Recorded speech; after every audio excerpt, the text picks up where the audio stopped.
کلیب بدر والا جو بدر کے کنویں میں کافر ڈالے گئے تھے، نبی علیہ السلام نے ان سے خطاب کیا کہ بھئی تم نے جان لیا کہ نبی علیہ السلام تم سے یعنی محمد رسول اللہ سچ کہتے تھے، یعنی اب تم عذاب میں پہنچ گئے ہو نا تو حضرت عمر نے وہاں پوچھا یا رسول اللہ علیہ وسلم یہ تو مردہ ہے، کیا مردے سنتے ہیں؟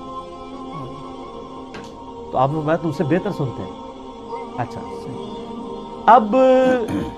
حضرت عائشہ نے کہا کہ یہ عمر کو بات سمجھ نہیں آئی، ہو سکتا ہے جبکہ قرآن پاک میں آیا ہے کہ اے نبی علیہ السلام تم مردوں کو نہیں سنا سکتے، تو یہ کیسے ہو سکتا ہے کہ وہ سن رہے ہوں؟ اصل میں نبی علیہ السلام یہ کہہ رہے تھے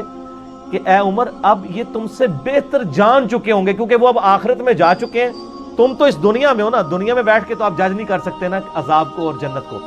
انہوں نے عذاب چکھ لیا ہے، اب یہ سمجھ چکے ہوں گے کہ دنیا میں جو محمد صلی اللہ علیہ وسلم ان سے کہا کرتے تھے وہ بالکل ٹھیک کہا کرتے تھے۔